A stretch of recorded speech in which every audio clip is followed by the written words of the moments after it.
Hilang satu.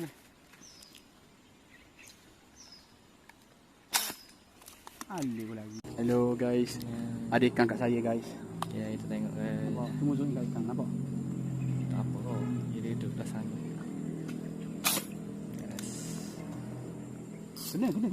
Ah, kena guys. Kena. guys. Kamu lawan guys. Allah! Loko!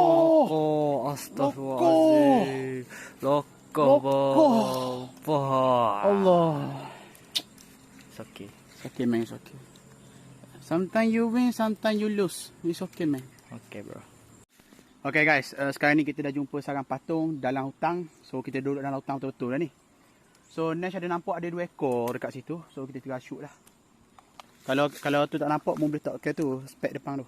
Makan merah. Aku buat kerja, mu tunjuk ke sana.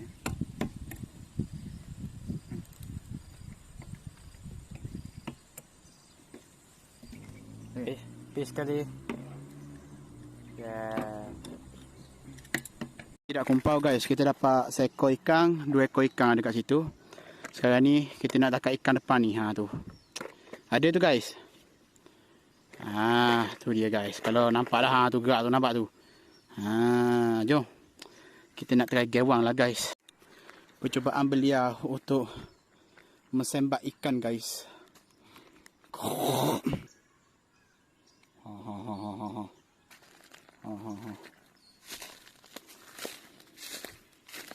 Adakah dia akan dapat guys? Aku plastik lah. Aduh. Main plastik. Main plastik. Apalah.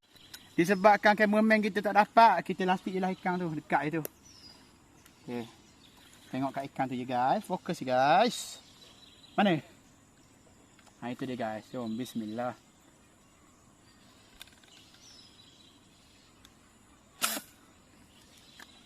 Tak kena. Tengok sini. Tak kena guys. Di kelima guys. Alah, lari guys. Rupanya bawah.